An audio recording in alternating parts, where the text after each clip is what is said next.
시편 37편 12절에서 28절까지입니다. 12절에 보면 악인들은 어떻게 하면 바르게 사는 사람들을 해칠까?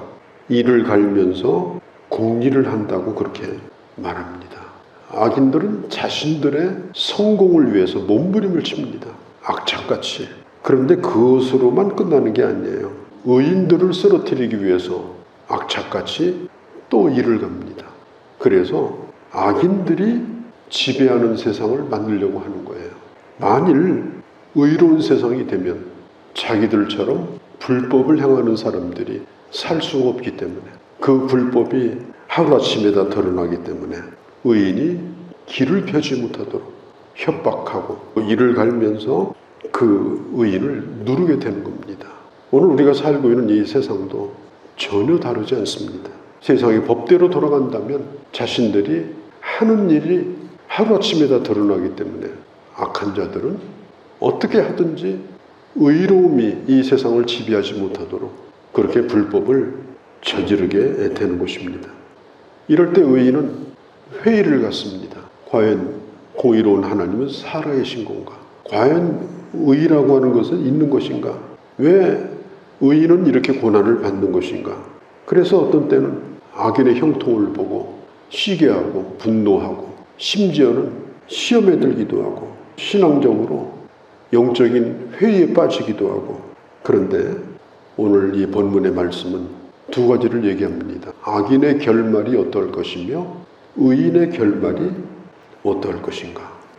오늘 40절까지 볼 건데 다 보지 못합니다. 중요한 부분을 좀 다루도록 할 거예요. 15절에 보면은 하나님은 인생을 감찰하시고 그들이 들고 있는 그 악한 자의 칼을 도리어 자기들의 양심을 찌르는 칼이 되게 하고, 그리고 그 활을 완전히 꺾어버리실 것이다. 당장 심판이 일어나는 건 아닙니다.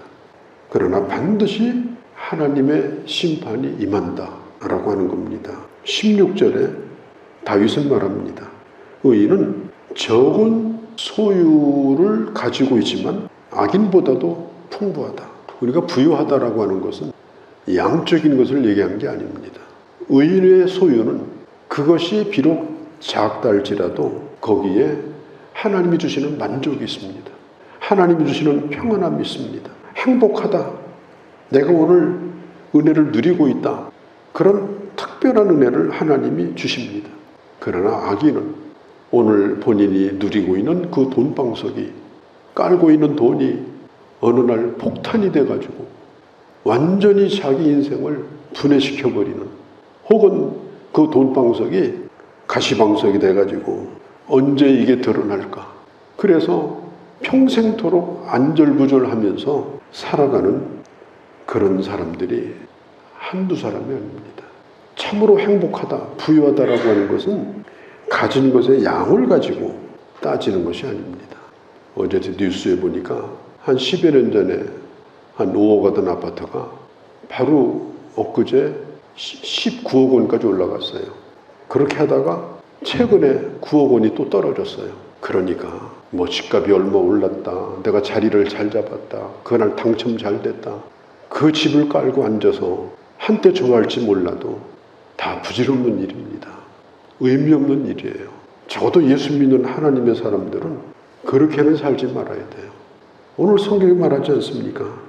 의인은 적은 소유이지만 악인보다 풍부하다. 삶의 만족도가 높은 거예요.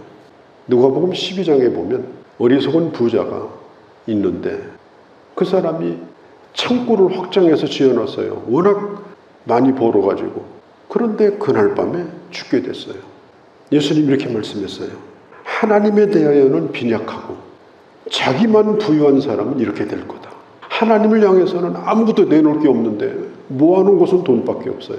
그 사람은 반드시 그렇게 될 것이다. 17절에 악인의 팔은 부러지나 의인은 붙들어 주신다. 의인에게는 하나님의 보호가 있습니다. 끝까지 넘어지지 않고 보호해주는 분이 있는 것이 중요하죠. 오늘까지 잘 가다가 내일 다 부러져가지고 절단 나는 거, 오늘 내가 강건한 걸 자랑할 게 못 돼요. 왜? 내일이 보장이 안 되기 때문에. 그리고 그리고 18절에 보면은 그들의 기업은 영원하리로다. 이 말은요, 그 기업이 엄청나게 많아질 거다 그 말이 아니라 그 기업이 끊어지지 아니할 것이다. 원수들은 풀처럼 마르고 20절에 연기처럼 사라지지만은 그러나 하나님의 사람들은 하나님이 지켜주신다. 22절에 주의 복을 받은 자는 땅을 차지하고 그리고 주의 저주를 받은 자들은 끊어지게 될 것이다. 누구도 빼앗을 수 없는 상속권, 영적인 유산, 이걸 말하고 있습니다. 23절에 여호와께서 사람의 길을 정하시고 그의 길을 기뻐하신다. 우리가 우리 맘대로 우리 의지를 가지고 사는 것 같지만 우리는 하나님의 허용하는 테두리 안에서 우리는 살고 있습니다. 하나님 안에 우리가 있는 거예요. 내가 내 맘대로 가는 것 같지만 하나님이 정하신 길 위에서 하나님께서 우리를 인도하시기 때문에 우리의 길은 안전하다. 자, 기차가 가장 안전할 때가 언제겠어요? 레일 위에 있을 때가 안전합니다. 기차가 자기 가고 싶은 곳으로 갈 수 있을 때가 언제예요? 레일 위에 있을 때입니다. 그 기차가 그 철도에서 벗어나면 그걸 탈선했다고 그래요. 그러면 그때는 아무 데도 못 가요. 그때는 아무리 속도를 내려도 안 내줘요. 아무리 더뎌도 하나님이 깔아놓은 그 길을 따라서 주님과 동행하는 거, 하나님이 정하신 길을 따라 사는 거, 그게 바로 가장 안전한 길이다 하는 겁니다. 그래서 우리가 하루하루 주님과 동행하는 것이 가장 중요한 거예요. 오늘도 나와 주님이 동행하면 안전합니다. 속도가 중요한 게 아니에요. 남 보기에 신앙생활이 뭔가 배워 사는 것 같고 어느 테두리에서 벗어나지 못하는 것 같지만 그게 얼마나 복된가 하는 것을 우리는 알아야 됩니다. 잠언 16장에 보면은 1절에 사람의 마음으로 자기 갈 길을 계획한다 할지라도 그 발걸음을 인도하시는 분은 하나님이라고 그랬습니다. 24절에 그는 넘어지나 아주 넘어지지 아니하면 여호와께서 그의 손을 붙드심이라. 아주 넘어지지 아니하면, 자, 우리가 요셉을 참 생각을 해보면요, 요셉이 얼마나 많이 넘어졌습니까? 그러나 결국은 하나님이 요셉을 축복하셨어요. 나중에 창세기 50장에 보면 당신들이 나를 해하려고 했지만 하나님이 그것을 선으로 바꾸셨고 오늘과 같이 많은 생명을 살렸고 그리고 우리 가족도 구원하셨다. 아주 넘어지지 않게 하시고 많은 고비를 넘겼지만 하나님께서는 결국은 최후의 열매를 맺게 해주신 것입니다. 25절, 26절, 27절. 자, 이것은 다윗의 시죠. 다윗은 자기 경험을 통해서 지금 이 시를 통해서 노래를 하고 있는데 자기 전생애를 걸쳐서 쭉 돌아보는 거예요. 그러면서 의인과 악인이 어떻게 되는가? 의인의 후손이 얻어먹으러 다니는 걸 나는 본 일이 없다. 의인은 자기 받은 은혜를 끊임없이 베풀어 줌으로 오히려 더 그 자손들이 큰 복을 받았다. 그러나 악인은 그래 먹은 걸로 끝났다. 오늘 배부르지만 그들의 내일은 없었다. 또 27절, 28절 악에서 떠나라. 그러니까 악에서 떠나라. 선을 행하라. 그러면 영원히 살리라. 28절에 그의 성도를 버리지 아니하심이로다. 하나님의 사람들을 하나님이 버리지 아니하신다. 때로는 악인의 특세로 말미암아서 의롭게 사는 것이 무슨 의미가 있나? 믿음의 길을 걸어가는 것이 무슨 의미가 있나? 세상에서부터 버림받은 것 같은 느낌이지만 결코 우리는 하나님의 안에서 살아가는 자다. 우리가 하나님 안에 있다. 하나님은 결코 우리를 버리지 않는다. 성도를 버리지 않는다. 우리가 성경에 나타난 믿음의 사람들을 보면 한때 하나님 앞에 항복했던 자들입니다. 너무 힘들고 너무 어려워가지고 하나님 이제 내가 할 일은 없습니다. 죽느냐 사느냐입니다. 그러나 죽는 길을 선택하지 않고 하나님 앞에 항복하고 하나님을 향해서 손을 들었던 사람들, 그런 사람들을 하나님께서 다시 일으켜 주셨습니다. 믿음의 사람들이라고 해서 늘 잘된 건 아니에요. 정말 헤어나올 수 없는 어려움 가운데 있었지만은 그냥 기어가서라도 기도한 사람들이에요. 넘어져서라도 주님을 바라본 사람들이에요.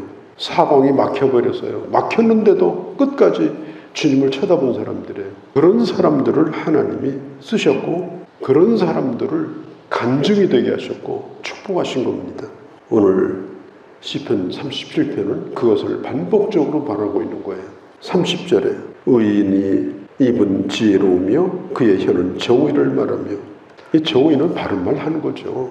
그러나 바른 말을 한다고 해서 지혜가 부족하면 다른 사람을 힘들게 만듭니다. 나는 바른 말했어, 나는 옳은 말했어, 그게 중요한 게 아니에요. 그 말 한마디 때문에 얼마나 많은 사람이 힘들어하고 아파하고. 그래서 우리는 정의를 말하려면 지혜롭게 말해야 됩니다. 은혜롭게 말해야 됩니다. 상대방을 충분히 이해시키고 사랑을 바탕으로 말해야 됩니다. 그래서 의인의 입은 지혜롭다. 정의를 말하지만 지혜롭게 말하는 자가 의인이다. 우리가 의인이라고 그래서 막 독선적이 돼서 그냥 독야청청하고 천상천하 유아독존이고 그 나밖에 없다, 내가 기준이다, 이것은 매우 어리석은 자입니다. 그래서 이 지혜가 필요한 거예요. 정의와 지혜, 이것이 항상 함께 따라와야 그 의가 영향을 끼치게 되는 겁니다. 34절에 여호와를 바라고 그의 도를 지키라. 그리하면 내가 땅을 차지하게 하실 것이라. 악인이 끊어질 때에 내가 똑똑히 볼 것이다. 하나님을 바라보고 하나님의 말씀을 준행하고 하나님의 길을 따라 살아가면 반드시 땅을 차지하게 될 것이다. 다윗이 또 한 번 자기 경험을 동원해서 얘기를 하는 거예요. 내가 이제까지 살아왔는데 이렇게 되더라. 머릿속의 이론이 아니에요. 자기가 파란만장한 인생을 살면서 겪어왔던 모든 것들을 종합해서 하나님 안에서 해석을 하는 거예요. 그게 주님을 바라고 그분의 길을 지키고 하나님을 높일 때 하나님이 땅을 상속으로 준다. 악한 자는 땅에서 끊어지게 되는 것을 두 눈으로 똑똑히 보게 될 것이다. 자, 잡초들은 본토가 어디예요? 사람이 일궈놓은 밭은 본토가 아니에요. 그 밭 바깥이 잡초의 본토입니다. 그래서 얼마나 잡초가 우거지고 얼마나 잡초가 많아요. 오늘 이 세상에 악한 자들이 살아가는 것이 그래요. 얼마나 왕성합니까? 얼마나 힘이 강합니까? 어떤 힘으로도 막아낼 수 없을 정도로 강력합니다. 나중에는 의인이 괴로울 정도로 그 세력이 강해집니다. 그러나 성경은 분명히 말합니다. 그들이 끊어지는 걸 두 눈으로 보게 될 것이다. 눈을 씻고 보아도 그 악인이 어디 있나 찾을 수가 없을 것이다. 37절에 온전한 사람을 주목하여 보라. 정직한 사람을 지켜보라. 37절에 정직한 사람이 어떻게 되는지 잘 지켜보라. 그들의 마지막은 평안이다. 한없는 하나님의 평강을 누리게 될 것이다. 39절에 의인을 구원하시는 그 하나님은 환난의 때에 그 의인에게 피할 요새가 되게 하실 것이다. 환난의 때 의인은 하나님의 구원을 받는다. 왜? 하나님이 의인의 요새가 되시기 때문이다. 이제 40절에 결론적으로 마무리를 합니다. 여호와 하나님께서는 이런 자들을 도와주십니다. 이런 자들을 살려주십니다. 주님의 품 안에 품하는 자들을, 피하는 자들을 구원하십니다. 40절에 여호와께서 그들을 도와서 건져주신대. 악인에게서 건져주시고 구원하심은 결론이 뭐예요? 그분을 의지한 까닭이라. 어떤 경우에도 주님을 놓지 않고 믿음으로 살았던 결과가 바로 그것이다. 우리는 이 두 결말을 보았습니다. 우리가 선택할 길은 바로 어떤 길입니까? 끝까지 잘 되는 길, 하나님 인정하시는 길, 마지막까지 하나님을 향해서 부끄럽지 않은 평안의 길, 그 길을 따라서 오늘도 성실로 주님 안에서 살아가는 그런 하나님의 자녀들이 되어주시기를 바랍니다. 거룩하신 우리 아버지, 오늘 우리는 결말을 이미 알고 있습니다. 내 결말이 얼마나 놀랍고 영광스러운가 하는 것도 알고 있기에 이 험악한 세상 가운데 나 한 사람이라도 오직 믿음으로 주님을 신뢰하며 아버지 살아가고자 하는 결단을 저희들 결코 포기하지 않습니다. 하나님 아버지, 이 길을 잘 걸어가게 하시고 우리의 마지막에 주님으로부터 한없이 인정을 받고 아버지 이 땅에서뿐 아니라 영원한 구원에 이르는 그런 복된 자로 살게 하여 주시옵소서. 오늘 야로도 주께 의탁합니다. 우리 주 예수님의 이름으로 기도하옵나이다. 아멘.